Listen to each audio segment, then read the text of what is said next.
8:40. Call the roll, please. Charles. Present. Whitebird. Here. Markham. Here. Cavell. Here. Spiz. Present. Miller. Here. We have a quorum. Thank you. Stand for the Pledge of Allegiance.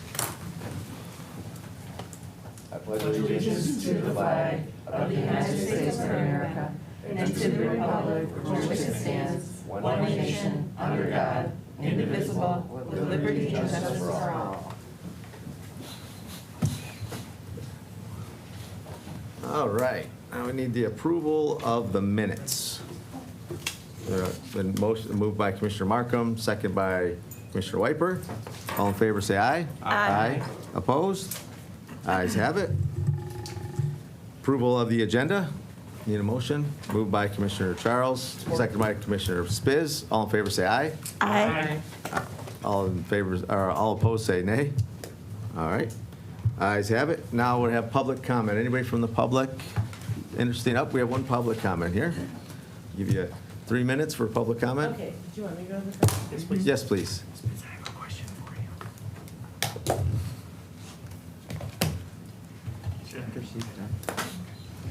Good morning. Good morning, Commissioners. How are you?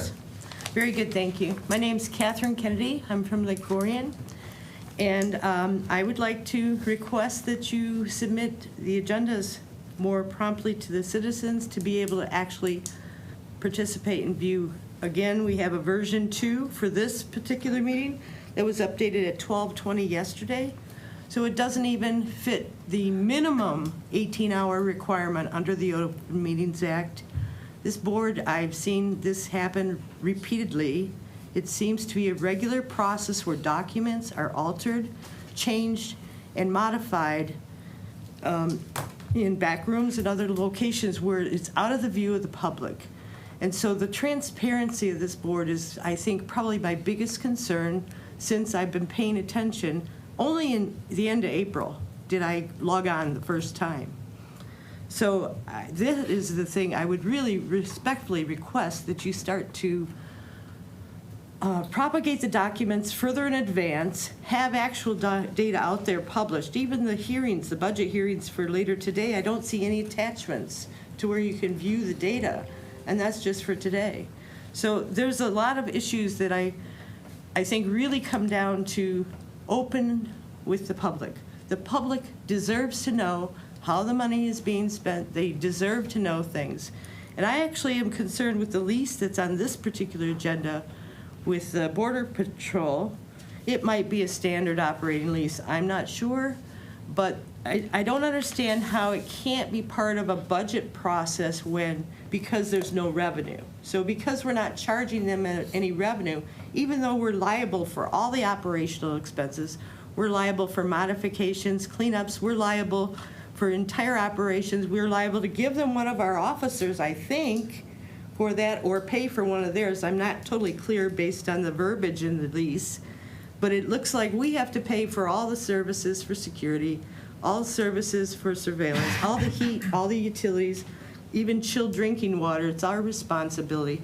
Yet there is no number that the county is paying that's disclosed to the public. It's just said that it doesn't need to go to a budget because we already have it buried in there. You don't need to know how much we're actually spending for this to enable our airport to be called an international airport, which I Thank you, Ms. understand is Kennedy. how. You wrap it up. It's 3 minutes is up. Okay, thank you very much. So I would really appreciate it if you could pay more attention to what the citizens are trying to tell you. There's been a lot of issues where they're trying to eliminate public comment or manipulate where it's appearing to eliminate the voice of the people. But that is a serious constitutional violation. We need to have free speech for everyone, and we need to be able to look at all views and develop consensus and be open and transparent with what's really going on within our county. Thank you very much. I appreciate your service. Thank you, Ms. Kennedy. We appreciate you coming to the committee and voicing your concerns. We welcome. Thank you. Thank you. All right, any other public comment? Any other public comment? Seeing none, hearing none, we'll call public comment closed. And now there's no communications, and we'll start at the regular agenda. We have a first agenda item, Central Service Aviation Division Airport Land Lease assignment and consent to assignment between EJB-OC, LLC and BH1-OC, LLC. We need a motion. Moved by Commissioner Spiz, second by Commissioner Markham. Good morning. Good morning. Cheryl Bush, Manager of Aviation. This lease this morning is really an assignment and a consent to assignment between the same parties. So they have created a new entity to hold this lease. You'll remember that we entered into it back in February with EJB-OC, and now they're just requesting to move it into a separate entity. So there's no change in terms. There's no impact to the budget. It's very clean and straightforward. That BH1-OC will be accepting all responsibilities of the lease going forward. Looking for your approval this morning. Thank you. Any discussion? Commissioner Wiper. And I saw a note there, it's the same parties, so it's not, same principles are part of this corporation, so it's probably just the name of an entity, right? That's correct. We're still secure with this person. or No party. changes. Absolutely. Thank you. Any other discussion? Commissioner Charles. Yes, thank you. Thank you, Ms. Bush, for the heads up here. I guess perhaps it's my being novice a little bit, but it is interesting that they're changing their name, or at least people can change business DBAs and things like that. Is this something you've seen happen before? Is it something that would rise to the level of anything to be concerned about? And I'm not going to hate on companies that choose to use only letters and not like names, because this looks so arbitrary. And are we even able to vet these people by doing a Google search? I'm just curious. It just seems a little anonymized a little bit. Yeah, it is actually fairly standard, and they had requested at the final hour as we were entering in the lease to change the name, and it was really too far along in the approval process. We asked them to come back and make that change down the road. EJB has several land leases with us at the airport, and I think this is just ease for their record keeping. This property was formerly referred to as the Becker Hangar, and so they are moving it into a name. BH stands for Becker Hangar, and so it's just helping them, I think, identify and segregate their leases on the airport. Thanks. Thank you. Any other discussion? Sure. Seeing none, call the roll, please. On item number 1, Charles, Yes. Wiper. Yes. Markham, Yes. Cabell, Yes. Spiz, Yes. Miller. Yes. You have 6 yeas, 0 nays. Motion carries. Thank you. Next agenda item is Central Services Aviation Division on Airport Lease, U.S. Government, U.S. Customs, and Border Protection, CBP. Need a motion? Moved by Commissioner Charles, second by Commissioner Spiz. Good morning again, Ms. Bush. Good morning. Thank you. This lease is the renewal of an existing 10-year lease that is about to expire and in October. The parameters of our agreement with the Customs and Border Patrol are based on user pay services. So any cost related to our overhead to support the Customs and Border Patrol is all paid by those folks that are using those services here at the airport. It is a part of the airport fund. The airport is funded through the airport fund, and so it's segregated from the general fund. Over the past 4 years, I just did a recent review of revenues versus expenses, and we are really at a break-even slight profit based on expenses offset by revenues. Other than last year, we did take a little bit of a hiccup because of COVID-related issues, and with the amount of travel between international travel, our revenues were down somewhat, but that was offset by the grant that we received for the coronavirus dollars that came in. So all expenses are paid by those that are using those services. It is a one-year term with renewable terms for 9 years, and I would expect that we'll continue with those services those 9 years and beyond. Thank you. Any Are there discussion? Oh, questions? any discussion? Yes, Commissioner Markham, followed by Commissioner Wiper. I just have one question. You answered my question about why we don't pay for the Border Patrol, who pays, and that's the users of the Border Patrol. But my other question is, why do we do this every year? If it's 9 more years, why do you have to come to us every year for this? We don't. We will come to you once every 10 years. That's just the terms of the lease. So it automatically renews every year for up to 10 years. It already has a 9-year auto renewal. Right, Thank you. right, but It's an automatic renewal. it's an okay. And who looks at that? Do you look at that, or? Yes, it's a very standard form, but Corporation Counsel does review the form. So Lisa Cavalluna had an opportunity to review and recommend that we proceed. Okay, thank you. Commissioner Wiper. And so you did a review, a four-year review, and we got some favorability? I mean, you said the word profit. We're Yeah, it's We're really not in the profit business. We're in the, Right, we're in the not to subsidize too much, but it's, you saw over 4 years has been favorability. Yes, less than $50,000 in the previous 4 years, and I didn't go back any further than 2017. Okay. And did you hear some of the public comment at the beginning of this meeting? Yes, I did. Okay, so I mean, some of the questions were, I mean, it's the user's paying for all of this. I mean, we're not supplying the officer. We're supplying this building anyway, right?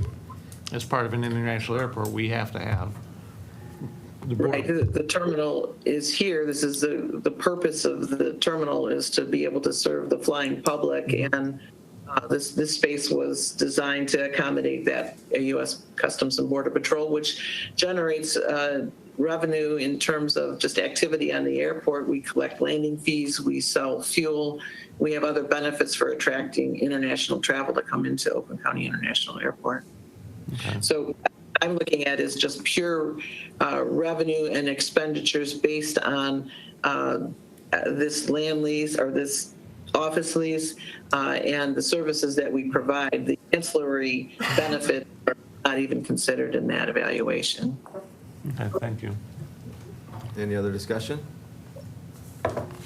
Hearing none, call the roll, please. On item number 2, Wypert, Yes. Markham, Yes. Cavell, Yes. Spiz, Yes. Charles, Yes. Miller. Yes. You have 6 yeas, 0 nays. Motion carries. Thank you, Ms. Bush. Thank you so much. Next agenda item, we have miscellaneous resolution number 21303, Board of Commissioners. Oh, I'm sorry, I passed over one. Let me back up. Next agenda item is Facilities Management and Health Division lease agreement for harm reduction program. I need a motion. Moved by Commissioner Charles, seconded by Commissioner Spiz. And good morning. Hi, good morning. Jody Holland covering for Paul Zakos, who's on vacation, and I believe someone from Health, Jennifer Erskine's calling in too. Good morning. For any questions that you may have regarding the lease. We also have Kate behind you, just so you're being watched. I don't know who you want to start off. Whoever wants to go first. Do you want to explain the program, Jennifer, a little bit then? Or Kate? Go ahead, Jen, it's fine. Okay, awesome. The state of Michigan granted the Health Division a 2-year grant to help combat opiate epidemic and the Hep C crisis in our community. And then we went back to the state to talk about space, leasing space to provide services to the community. And so we got Jody involved, and she's been helping, and Paul's been helping, and we found a facility at 148 North Saginaw in downtown Pontiac. For the storefront, we'll be able to provide services such as linking folks to substance use treatment and care. We're going to be doing testing for hepatitis C, HIV, providing immunizations, doing harm reduction, and providing clean syringes and works for individuals who are injecting out of that facility.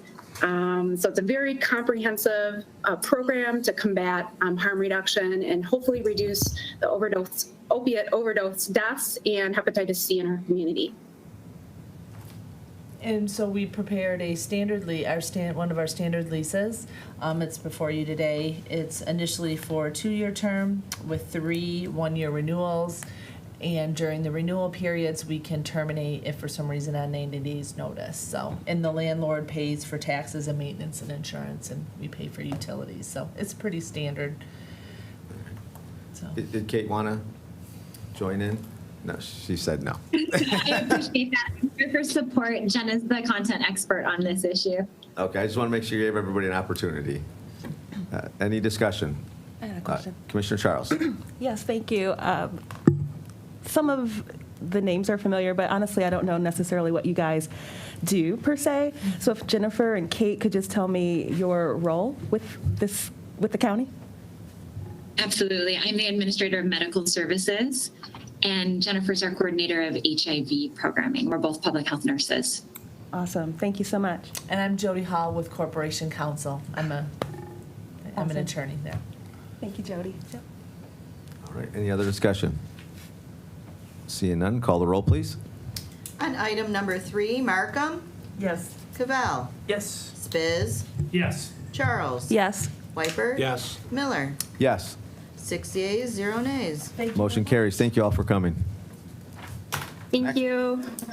Next agenda item is miscellaneous resolution number 21303, Board of Commissioners, assignment of American Rescue Plan Act, local fiscal recovery funds for a matching grant program to local city, townships, and villages to plan for critical infrastructure projects. Need a motion. Moved by Commissioner Spiz, seconded by Commissioner Cavell. Good morning. Good morning. Thank you, Mr. Chair. What you have in front of you today is a resolution to assign $2 million of the ARP money towards infrastructure projects.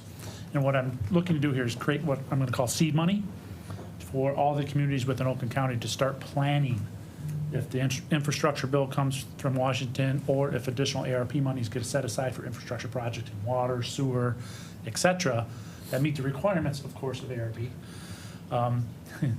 that the communities can actually start talking. Actually, past start talking. A lot of communities are actually talking now. I know I've heard from multiple communities that they have this project, that project, but nobody's actually really sat down at a table with engineers and designers and said, okay, this is what we need to do to actually make this happen. Ultimate goal is to get some of these shovel ready, so when monies are available, they're ready. And if many of you remember back in the day, when additional money came forth from Washington before, you had to have a shovel-ready project. And if you're not ready, you didn't get that money. So I'd hate to see us miss out on some of these projects that I know our communities need, especially in the water and sewer area. We have, some aging systems around the entire county. Some of them are still using wood, some are over 100 years old, some have lead, right? So how do we get the communities to actually start talking outside the community, if it crosses communities, because I know there are projects that do that, or within their own communities, let's sit down at the table and get some designs going so that we get these projects ready. So what I'm proposing is a matching grant program, because I want to have those communities to have some skin in the game. I don't want to just say, okay, here's all this money, go. So if it's an important project for them, we would agree it's an important project, and we can match some of those funds. Any discussion? We got heavy on the Mr. Ward. Thank you. I'm going to ask for an office back over here with all the time I spend over here. I just want to indicate our appreciation to Commissioner Spiz. This is a proposal we're happy to support. There's some clarifying language that we're going to work on if you move this to the floor, just to address some issues that Guidehouse brought up. But we are definitely supportive of this proposal. All right, Commissioner Cavell, followed up by Commissioner Markham. Yeah, thank you. This is, if I remember right from reading it before, this is assigning money, or, Set aside. yeah, it's setting aside, it's not deploying it. Correct. Right. Okay. Right. There'll be more, we'll have to do a little bit more work to put that in place. Okay, Put a subcommittee together sure. that says, okay, when all the communities can request the grant. So Okay. deploying is one step farther after this. This is just assigning the funds. It says, Okay. okay, now we can take the next step. I've been hearing in the 18th district, so two parts, and thanks for the nod to the lead thing. Because in the 18th district, everyone's got lead in their water, or lead in the pipes. So one of the most egregious examples of that is Royal Oak Township, not Royal Oak, but Royal Oak Township, a city with almost 50% poverty rate, who we're in the midst of working with the Water Resource Commissioner, and the resolution's been submitted and is under review and all that, and should come before us on August 25th, is for $400,000 using ARPA money, because Royal Oak Township got a $3 million loan that is forgivable, because that's some sort of legalese with ARPA. It can't be a grant, it's a loan. So there's a loan from the state for $3 million to do lead line replacement. But Royal Oak Township needs $3.4 million to actually activate the program and administer and run it. But they don't have that extra $400,000 because their budget for a whole year is $638,000. And it's a 50% poverty rate district. So the ask will be $400,000 using ARPA. Would that be a type of thing that fits within this $2 million? So it would, but Okay. they would have to match, it'd be matching grant. So do you know what the match would be yet, or that's the 50-50. subcommittee? It's 50-50. Okay. As of right now, that's how it's designed. Okay, so then Royal Oak Township wouldn't fit for this. Well, if they came up with Can they 50%. come up Well, with they- more money? They- to find if they found a third of their accommodations budget, yeah, sure. Right, so Yeah. one of the other things we'd have to discuss is, do we cap each Sure. grant at a certain dollar amount? Okay. If there's only $2 million set aside, you don't want to use it all up on 2 or 3 projects. So Okay. we'd have to probably set some deadlines. Sure. Right, of when people would have to submit for the grant, Sure. and then go from there. So here's another question. In Hazel Park, I was just at city council last night talking to them, and they said there's a big difference between entitlement communities and non-entitlement communities in terms of what they got in ARPA money. So I don't know what you think about this, but I mean, could there be more conversations about kind of, I guess you don't call it an alley-oop, it's like an amendment. Maybe make an amendment. I don't know what everyone else thinks, but perhaps we could discuss it briefly here if the chair is willing, of adding to this fund just to set aside money to then think on later about how entitlement communities could access this, because as I'm sure we all know from our cities, it started out everyone thinking ARPA was going to be this great godsend, once in a generation money to do amazing things. And then when a lot of communities got their money, city of Royal Oak aside, they went, oh, I only got $1 million. I needed 16 million. I thought it was going to be this great windfall. And we might be able to help there, especially think about infrastructure. So are you amenable to that conversation? Adding, say, a couple Personally, I million think that bucks? would be either a different resolution for this, Okay. and/or it's something we can work out in the details with phase 2. This is just Okay. setting aside the $2 million. Okay. Right? Okay. Some of those are in inner workings of Okay. that, but again, it goes along, we have to most likely put a cap on what people could request. Sure. Right? And it would still have a matching, in my opinion. Sure. Okay. Commissioner Markup's next. Oh, okay, go ahead. Are you done? Yes, thank you. Okay. Thank you. I'm in support of this. This is very much like the LRIP program as I understand it. There will be $2 million set aside. Every community has an opportunity to potentially put one project forward. Hopefully it is a shovel-ready project. A lot of communities have probably things in mind, and they can quickly put it into some sort of form that makes some sense. So I am in support of doing this. We are early in the process for saying this project is going to get approval and that one's not, kind of thing. So as frustrating as it is to move slowly through this process, we have to do it the right way. And this is a good first step for how we integrate with our local communities and the money that they got. And the whole question of entitlement versus non-entitlement communities, there's a lot of consternation about that in some communities who didn't get what they thought they were going to get. But that's kind of above our pay grade as to how that was decided. And so I think it's important that we do work with our local communities and really spread the money around as much as we can. And a 50-50 split makes sense. And for example, like Royal Oak Township, they might not have the money in their general fund, but maybe there's a community foundation that'll come up with 40 grand and another community foundation that'll come up with 80 grand to help make that match that they would need to do a project. So it doesn't have to come from the community itself. It can come from agreements they've made with other funding organizations. So there's lots of ways to do this, lots of pots of money, and we need to be organized in the way we're doing it, and I think this is the perfect first step. So thank you. Commissioner Wiper. Just to follow, I think you got a little bit ahead of it because this is to do planning, engineering, things like that. You were talking about $400,000 to complete the project, right? So you got ahead of it.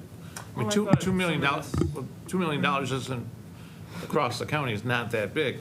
We're talking about getting stuff shovel ready, do the pacer studies, the GIS, the master plans, where you can then apply for the money you need. Okay. I guess I missed Right, so that's why Okay. you got a little bit ahead of it. It's so because $2 million is not that much money Sure. for all our communities. So Okay. that's the intent, right? That is intent. Yeah. But that So- is the level, I'm sorry to just jump in, that is what we do for LRIP every year, is $2 million. So it's about the right amount of money for us to manage one project at a time in each community to get started anyway. Commissioner Charles. Well, I think my comments are geared toward the work groups and a little confusion that I'm having. And so this comment is also going to be relative to 5 as well, which is, did I go to sleep and we decided to do stuff with the money? And because then I've got stuff that I want to, bring before this body. So if you could clarify that, and then seeing that it says CVTs, Commissioner Spiz, immediately I think of Commissioner McGillivray, who is the lead, co-lead of the CVT work group space. So I was just curious if this has been talked about with that body at all, as far as you're aware. Not that I'm aware of. I Okay. believe this came forward before most of those work groups were even established. Okay. And I'll say, Commissioner Charles, you're more than welcome to bring any resolution for any idea of ARP money or any other general fund money that you're thinking of Understood. Yeah, okay. to this committee. To this committee. Yeah, all right. Well, I'm This totally goes in for any support other of it. commissioner, as I've said before in the past. Thank you. I appreciate that. Totally in support of it. We'll talk offline about how you were able to get it here today for us on the agenda so that I can too. And then if we, like I said, I'll probably vote in support of it, but I really want to make sure that Commissioner McGillivray's got at least a heads up, because this could be right in his wheelhouse. And again, we're cooperative here. So thank you. Commissioner Markham? Yeah, I just want to make clear that with this big pot of ARP money that we're trying to figure out how to spend it, the work groups are going to happen, and they're very important as to helping us prioritize what that is. What I don't want to see happen is individual projects coming here that haven't, been part of an overall, this is the strategy we're moving forward on. So that's why I like what Commissioner Spiz has done, because that kind of kicks off. Here's a pot of gold. This is the first method by which we're going to do this and get things moving, but there is a much broader discussion that has to happen that has everything from lead pipes to broadband to all the other things that we're talking about. Delta So- variant.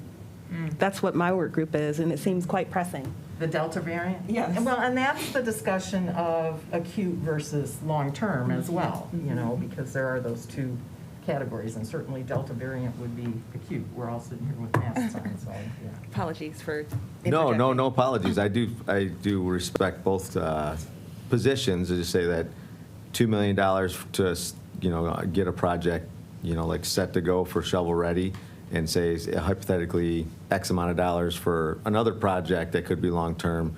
I don't want to deter any commissioner away from having any ideas that they just came up or they heard at a meeting or what have you, or like say a SIMCOG meeting or what have you. So we definitely want to keep the open dialogue on all ideas, because this is new to everybody across the country.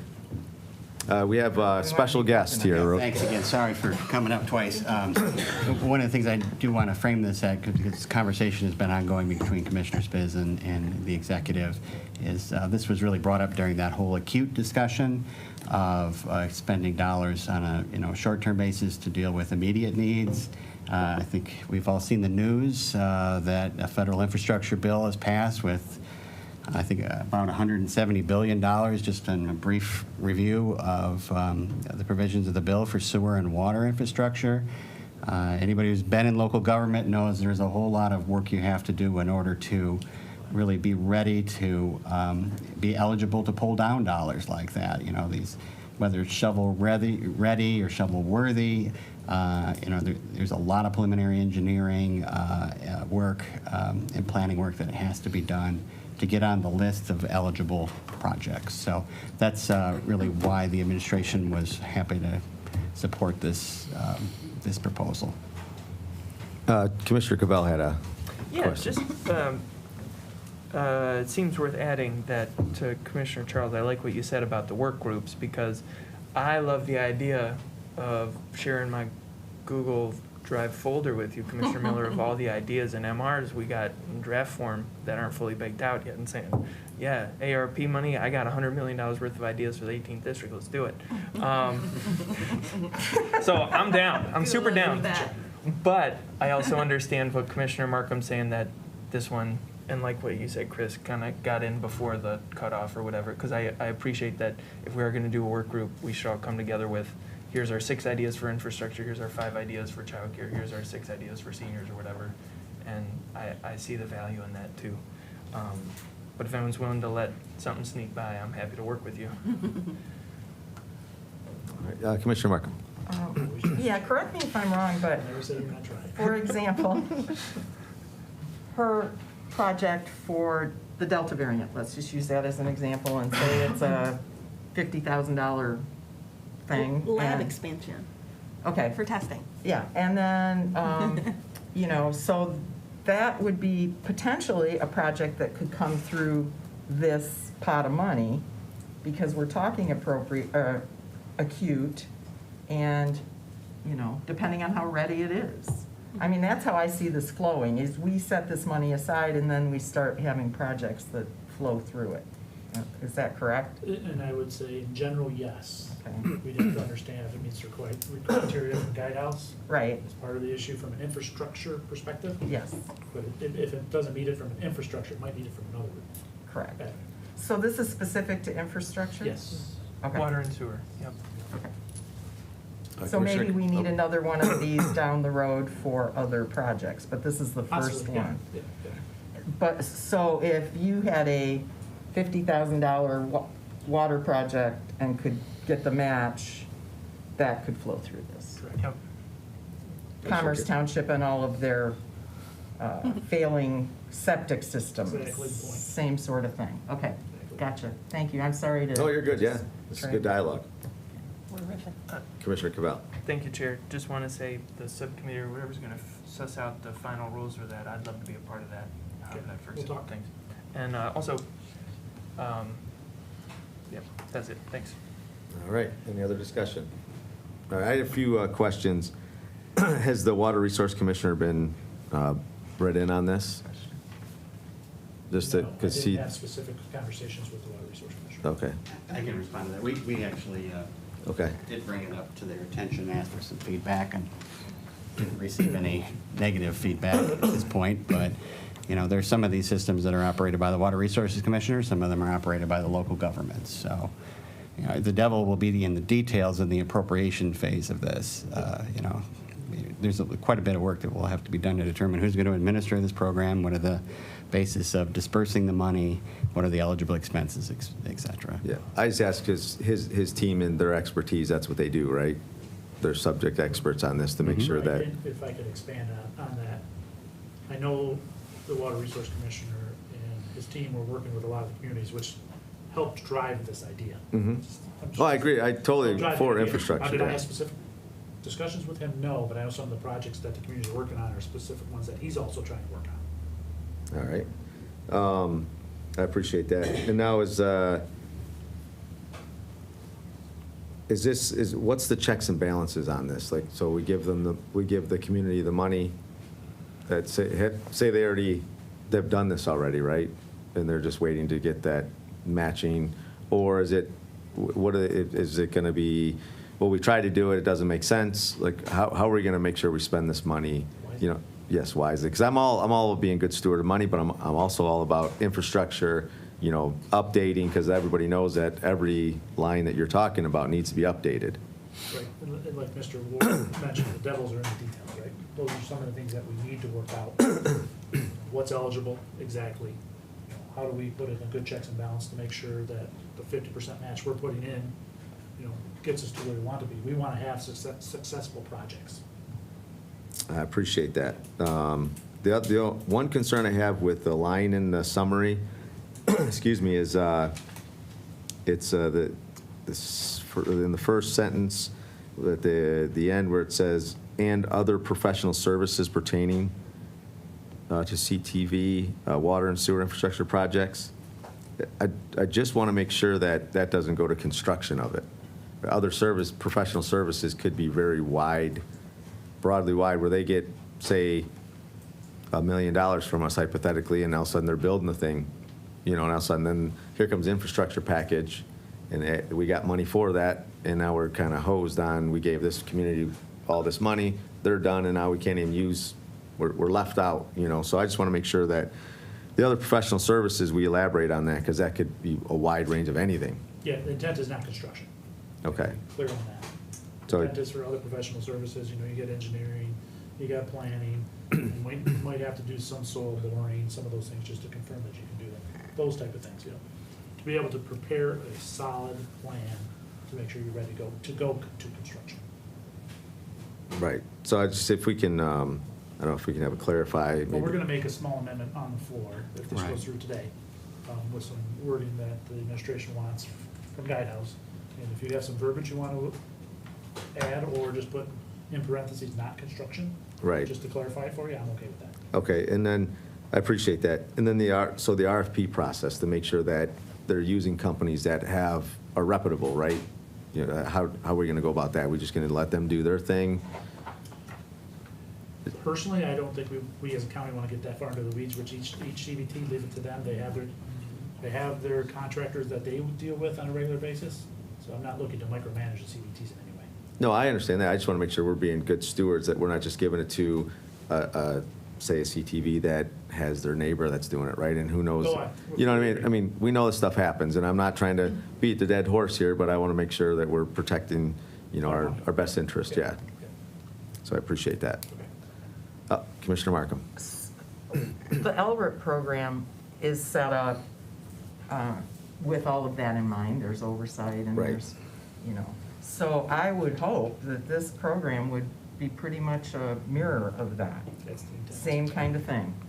Just, it's water projects instead of road projects, pretty much. And we do that as a routine thing, and it works really Yeah, well, and the communities love us for it, Yeah, so. it'd be based on design of that project, not the project itself. Correct. What does the project itself. Right. Right, all right. So, is it up? Commissioner Cabell. Well, this made me think of one more question. I've talked with a couple of our city managers, one of which was in Ferndale, and he said they're, y'all talking smack? No. But, Of course, yes. so the city manager of Ferndale said they spend $200,000 to $1 million a year on just water planning and infrastructure planning. And then, so this could be, question, this could then act as, is revenue replacement the right word? If Ferndale gets a $200,000 grant from this as an example. I'm seeing a no. Yeah, say a nod that way. No, I mean, one of the issues with ARP is that we cannot pay for things that were committed to before, I think, March 1st, whenever the bill passed. Okay. So, and that wouldn't be revenue replacement, of course, it's sort of an expenditure replacement. So in their next, oh, thank you. So in their next fiscal year, though, if they were able to get this grant, they could use it towards projects that, or they could use it towards planning for the future, though. I think this gets a little bit into the weeds of when we get to the appropriation phase of this and what would be eligible expenses. Okay. And we would, want to use our professionals Okay. at Guidehouse to help direct, the eligibility criteria, the grant agreements, et cetera. Okay, thanks. You got No, I'm good. You answered. any other discussion here? Hear none, we'll call the roll. On item number 4, Cavell. Yes. Spiz. Yes. Charles. Yes. Whitebird. Yes. Markham. Yes. Miller. Yes. You have 6 yeas, 0 nays. Thank All you. right, and this is going to be on the regular agenda, we're saying? Is that to add the amendments? Yes. Okay. Thank you. So now we have the next agenda item is miscellaneous resolution number 21-326, Board of Commissioners, assignment of American Rescue Plan Act local fiscal recovery funds for matching grant program to develop skate parks throughout Oakland County. Need a motion? Moved by, Move it, sure. moved by Commissioner Miller. But if I may, just point of order real quick. Since it's yours, I would highly recommend you let the vice chair call this item. Okay. Ms. Charles. Just say, Oh, do we have a support? I'll support. All right. Thank you. Well, you have yours, thank you. Yeah. All right. Well, it looks like it was moved and properly supported to talk about this. And let's start with Commissioner Miller. Yes, so this is an idea that I had for skate parks around the county for underserved communities. As you see, the Tony Hawk Foundation, the Skate Park Project Foundation does matching grants. So not saying they'll all be part of that, but that would be the idea for underserved communities. And that's not just saying the Pontiac, there's one Pontiac that I have an idea, there's already starting one in that underserved community. The idea is to get the community to be part of the skate park, to build it and to have some kind of recreational where normal there's nothing there where they, typically people just get in trouble, right? Because there's nothing there for them to do. Having a skate park being involved, we're finding more youth and more, we'll say, girls or younger women are getting involved at more numbers than we've ever seen. I used to skate in the skate industry, which is amazing. I love it. See it all over the place in my town, all over the town. So that's the idea for this. I am going to not call a vote on this today. We're going to wait to get more information from Guidehouse because they have a few things they want to run through. So I want to make sure I give them the due diligence to go through that because, like I said, we want to be good stewards of our money and make sure we're doing the right thing. I will say that the Tony Hawk Foundation, Trevor, he's here from Tony Hawk, not here, but in Michigan, right? They're really excited about this if we do this. They've been talking to different underserved communities that are willing to do this. They just don't know how, right? And also we might, if it comes to the parks, if the parks want to do one, our parks, we might do a matching grant with them, right? So we want to leave it open, not just to the Tony Hawk Foundation, right? That's the idea of it, how it started, because there's matching grants in underserved communities, but we want to make sure that we give the Parks and Recs an opportunity to give that if they want to do that in their parks, right? Because we see, like I said, more youth are going towards outside recreational, especially since COVID, right? Because it could be a skate park / bike park. It depends on what we design, right? There'll be a design team. So yeah, this is what I'm bringing to the committee, but we'll say we're going to hold off on this until the next committee meeting. Hopefully by then, we'll have the meeting with Guidehouse and get the information that's needed to move forward with this. So if I'm not mistaken, Tracy. I think Mr. Oh, I was just going to say, we have a motion, correct? So that means we do have to vote? No, he's going to to, postpone. yeah, he's going to elaborate first. Thank you. I want to certainly appreciate we had a good conversation before the meeting, Commissioner, Chairman Miller and myself. I appreciate the willingness to continue the conversation.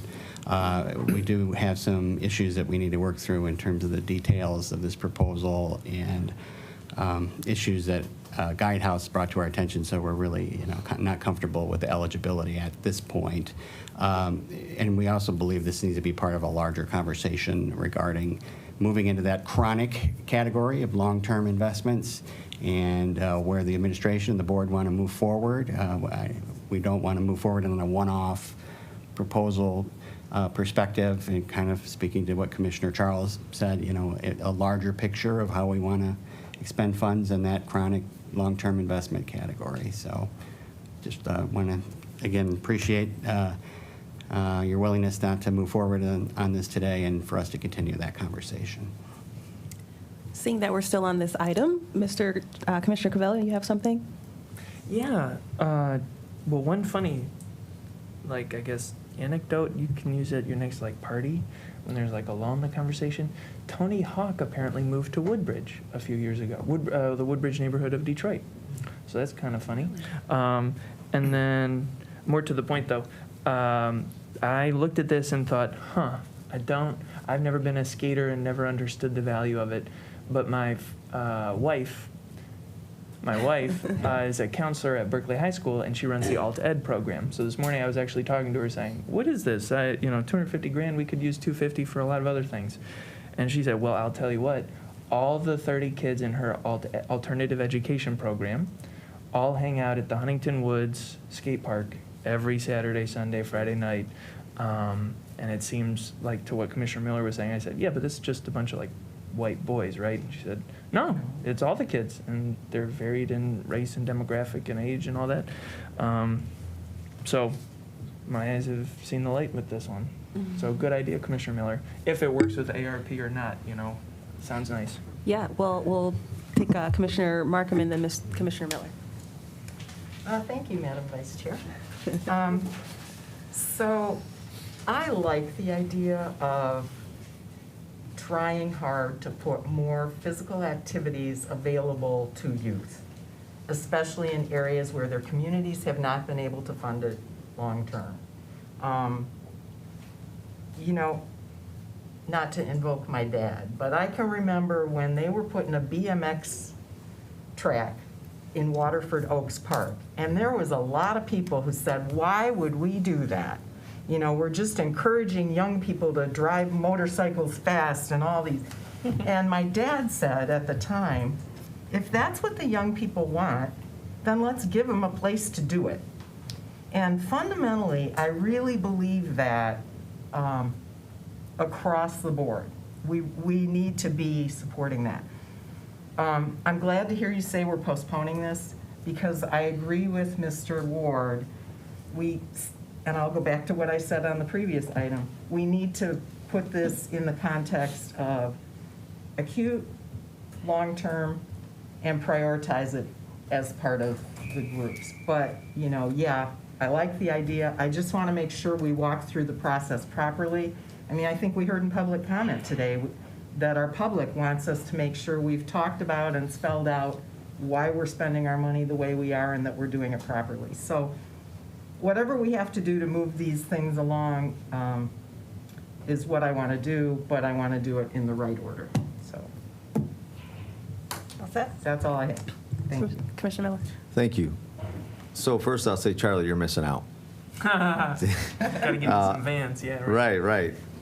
So I will tell you, I appreciate what you said, Commissioner Markham, because that is true. It's like getting the youth out. And I will say, at Riley Skate Park, where my hometown is, there's actually, I don't know the exact name for it, but it's the older generation, like myself and older. They come in the morning before the youth get there, and they skate before they go to work, right? Because growing up, as you'd find a bump or curb, and that's where you probably see the wax, you'd see on different buildings, and you saw that people would put clips on there so nobody could skate there, right? Because there wasn't anything, right? So this keeps them out of trouble, keeps, skaters don't feel like they're vandalizing things when they're skating a bump or a curb, but that's all they have, right? So it gets out of that aspect. So, businesses aren't worried about that, like I said, gives them a place to go. And it's multicultural. There is no race for this, right? Everybody loves to skate, and it's all over the place. And if you've watched the Olympics, you'll see there's so much 13-year-old girl won the gold medal. Yeah, So. right? Can you imagine a 13-year-old with a gold medal right now for skateboarding? Girl.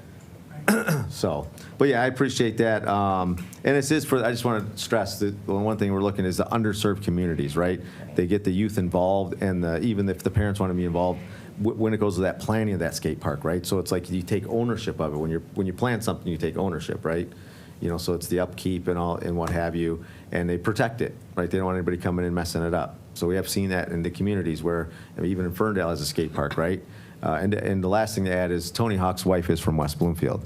So if you don't be surprised if you are at a skate park randomly and he's there, because even before he moved here, he would come in and just go to a random skate park. That's nice. So, Any other comments on this?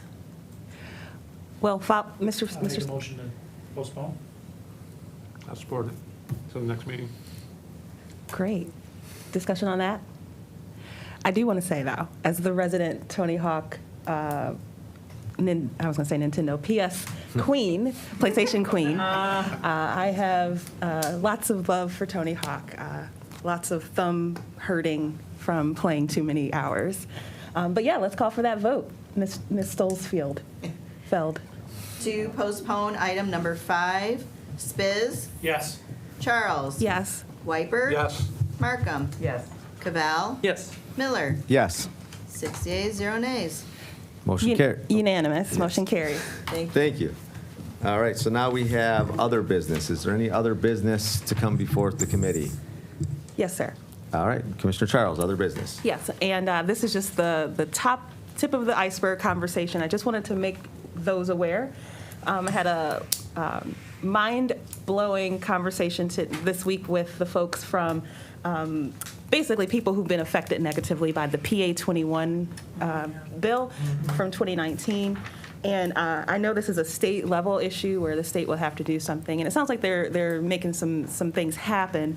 But I do know that there's been an economic impact for PT, OT providers in that service space, because now, based on the codes that the medical insurers have, they are not able to get reimbursed at 100%. Now it's 45%. So a lot of these businesses are going out of business as a result. And then who does that really impact and hurt? It's those folks who are paraplegic, who've had brain injury and things like that. So thank you, Charlie, for bringing that to my attention. And I've actually been doing some digging further on that. And it's my hope that we can, over the next couple of weeks, because some of these things are, we talk about acute, it's really sobering, because, we all have access to our limbs and ability to use them. And so we think, we'll vote on something in October. They can get their money in January, whereas these folks are really desperately in need of some intervention. So it is my hope over the next couple of weeks, the next time we meet, that I'll be able to bring some more information about how we could possibly advocate just in the MR space. That's about all we've got here. But I think it would be a good show of support. And so I bring that to this committee because of the economic space. And hopefully Sean Carlson and his team are listening and will be able to give us some feedback on that too. So that's all I have. Yeah, I would also recommend bringing it to Healthy Communities too, because that's probably where the best place for it to go first. Healthy I understand. communities. Yeah, I understand the infrastructure piece of it, but Yeah, anyone who's got a stake in it. for sure. Thanks for lifting that up. Any other business? Seeing none, we'll call the meeting closed at 10:34.